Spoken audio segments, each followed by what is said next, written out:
بسم الله الرحمن الرحيم. السلام عليكم ورحمة الله تعالى وبركاته. شعب يال لكن بس والبو مقل كي يدين سو غاريو أبي وناكسن qodobada caawiyaara waaweyn waxa kamid ah sagaalka sabab oo Leo Messi ku reexaysa inuu isaga tago Barcelona ayaan idiin gudbin doonaa sidee ayuu iminka doonaya Van de Beek ee Man United uu saameyn doona bacsiga ay kaga jirto John Sancho qodobadaas iyo qodobada inagu soo kordho inta barnaamijkan ku jirnaa maqlin doontaan aan ku bilaawne sidee ayuu iminka doonaya Van de Beek ee Manchester United uu saameyn doona bacsiga ay kaga jirto saxiixa John Sancho kooxda Manchester United ayaa lagu soo waramayaa inay wali doonayso saxiixa xidiga garabka ugu ciyaara kooxda Borussia Dortmund John Sancho inkastoo ay kooxdu u dhowdahay dhameystirka saxiixa xidiga qadka dhexe ee kooxda Ajax Amsterdam Den Van de Beek oo 23 jir ah ayaa qalinka ugu duugi doona heshiis 5 sano ah oo ugu soo biiri doona kooxda Manchester United kadib markii ay labada kooxood heshiis qiimo ay ku heshiiyeen qiimaha xidiga arintan ayaa imaanaysa in ay United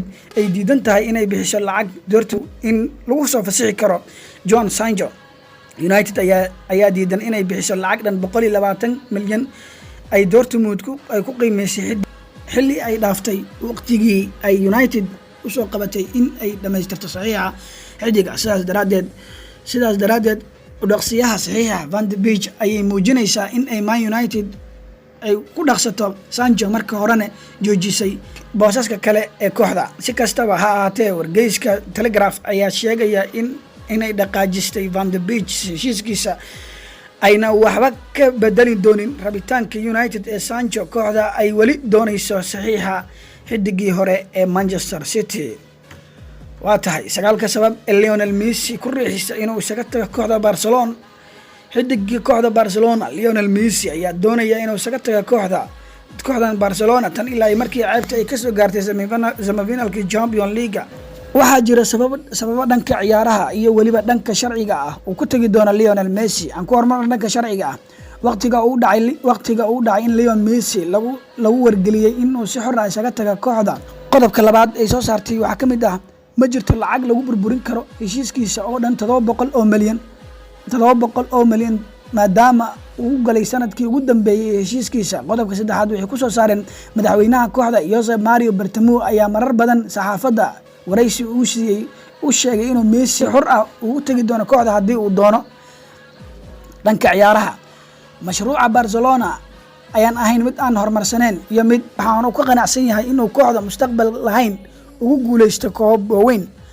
waqtigiisa waliba qaabkiisa shaqada looga cayrinayo Ernesto Valverde ayuu Messi si weyn ugu xanaaqay dhibaatada Messi ee maamulka maadaama uu khilaafsan yahay waxyaabo badan bilihii ugu dambeeyay iyo sida ceebtii baraha bulshada.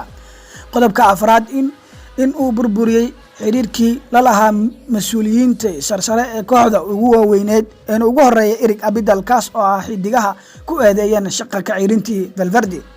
qodobka shanaad Messi waxa uu aaminsan yahay inay gaadhay dhamaadkii Barcelona isagoo Gerard Piqué ku raacay inay xidigaha waaweyn ee kooxda isaga tagaan si loo abuuro dhiig cusub ama jiil cusub. qodobka lixaad Messi iyo qoyskiisa oo ay bartilmaameed u ahaan ceebtii Barcelona ee baraha bulshada inkastoo ay sabab u ahayn mas'uuliyadda kooxdaasi.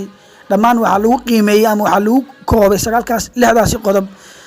meeshan waxa ku qornaa 9 qodob inkastoo ay tahay 6 qodob waxayna ku soo koobeen 6daas qodob. waa tahay qodobadeen ciyaaro ugu weynaa intaas aan ku soo koobay. qodobka hadda soo dhacayna waxa uu sheegaya Neymar Jr in uu ku faraxsan yahay in uu joogo kooxdiisa PSG. waxaana si cad saxaafadda ugu horsheegay waxaan ku faraxsanahay inaan waqti badan la sii qaato kooxda PSG.